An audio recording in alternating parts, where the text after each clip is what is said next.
I woke up that morning a little later than I had hoped, so I decided the quickest way to get a workout before I went to work was to get on the stationary trainer. While I was riding the bike, my head started hurting, and it was not a normal kind of hurt. I decided to get up and go to the bathroom. I looked into the mirror, and I took a sip of water, and it started to drool out my left side of my mouth. I smiled in the mirror, and the smile wasn't what it should be. It was at that moment I knew. I think I'm having a stroke. You need to call 911.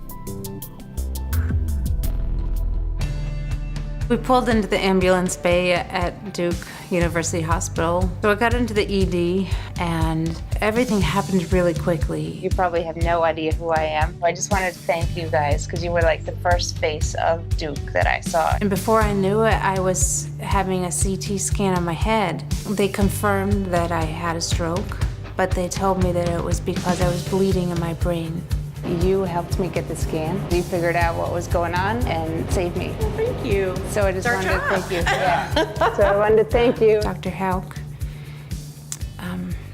he was amazing. He showed me the image and he explained that I had bleeding in my brain and that it was due to something called an arteriovenous malformation. I'd never heard of that before. Ronnie and I made a plan with Dr. Hauk that we would first go to interventional radiology and they would stop the bleed. I felt really safe and in a good place, and I just wanted to thank you. Thank you so much. Yeah.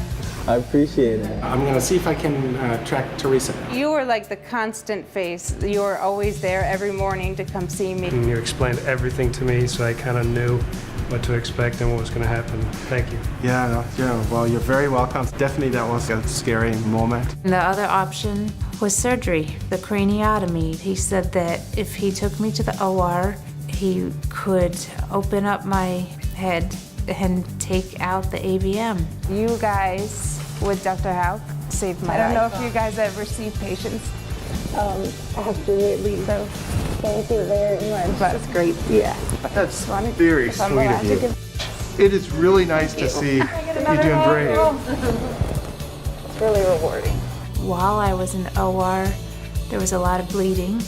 You saved the day and got me the blood that I needed. And there we are behind the scenes, and we don't often hear that, so we appreciate that. After surgery, they had put me in a medically induced coma. When they woke me up, I was still intubated. I heard all the beeping monitors and I was nervous. You listened and you were there for me. When I was on 8 West in the step-down unit, they kept encouraging me. I couldn't do anything by myself. There was one morning that I asked for one of those warm blankets, and then I asked for a popsicle, and it was a really comforting moment. There were so many people that touched my care. You guys all got me what I needed, so it wasn't in pain. I really just wanted to come back and sort of acknowledge the hard work that you guys do. So I just wanted to thank you, because you're just as much a part of my team as the nurses and the doctors. I'm just one of so many that you guys touch. I love that I could order my own food, like exactly what I wanted. I just wanted to go home. I wanted to be with the kids. I wanted to be with Ronnie. I wanted this to be over, but given the amount of deficits I still had, they thought the best option for me was going to be intensive inpatient rehab. You were the one that helped do some arranging of ambulance transfers to get me out of here, which was a good thing. I thank you for helping me get to Duke Regional so I could get some rehab and get back on my feet. No problem at all. I was at Duke Regional Rehab for a week. Oh, thank you. Thank you for holding me up when I wasn't strong enough. You know, you can see I'm just getting flustered up. That's why you do what you do.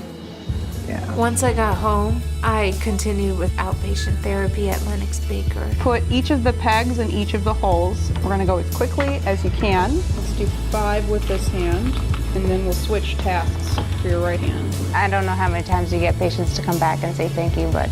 Well, you're my first. Okay, well, awesome. I'm glad to be your first. So I started my new job on October 3rd, which was what I like to say exactly 2 months from when my head exploded.